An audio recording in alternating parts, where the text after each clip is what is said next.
दर्शकों, यह 2016 था। यूरोप में कुछ डॉक्टर एक मरीज का ब्रेन स्कैन कर रहे थे। मरीज को मिर्गी और बेहोशी की बीमारी थी। उसके दिमाग की गतिविधियों पर एक मशीन के जरिए कंप्यूटर पर नजर रखी जा रही थी।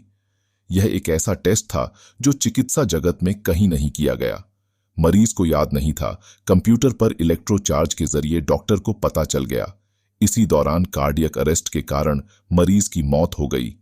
इसके बाद जो घटना घटी, उसने विज्ञान जगत और चिकित्सा जगत को चौंका दिया। मृतक मरीज 87 वर्षीय कनाडाई नागरिक था। उन्हें बेहोशी की बीमारी के कारण अस्पताल में भर्ती कराया गया था। इसलिए डॉक्टर ने उनके मस्तिष्क की पूरी गतिविधि का निरीक्षण करने के लिए ईजी इलेक्ट्रोएन्सेफलोग्राम किया। रोगी के मस्तिष्क की विद्युत गतिविधियों को बारीकी से देखने के लिए सिर से बहुत सारे इलेक्ट्रोकोड जुड़े हुए हैं, जो मस्तिष्क द्वारा उत्पन्न विद्युत आवेशों का पता लगाता है और फिर इसे रोगी के दिमाग में ठीक से चलाया जाता है।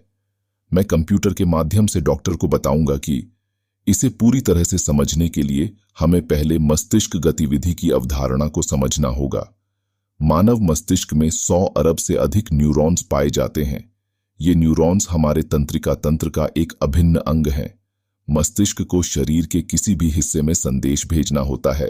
हमारे मस्तिष्क के न्यूरॉन्स विद्युत आवेश छोड़ते हैं और प्राप्त करते हैं, और शरीर के सभी कार्य होते हैं।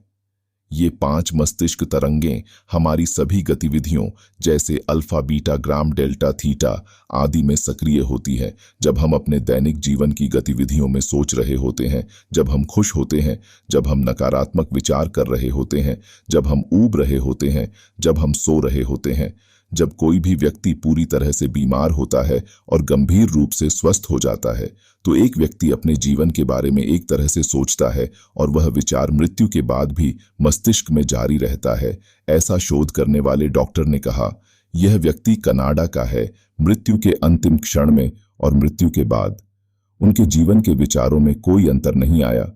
उनके मरने के बाद डॉक्टर उन्हें कंप्यूटर पर उनके जीवन की मुख्य घटनाओं के बारे में सोचते हुए देखकर चौंक गए।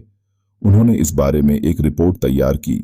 आज भी इस बात पर शोध किया जा रहा है कि अगर किसी आदमी की मौत हो जाए तो उसके शरीर में क्या बदलाव होंगे। इस जानकारी के बारे में अपनी राय हमारे साथ कमेंट बॉक्स में साझा करें।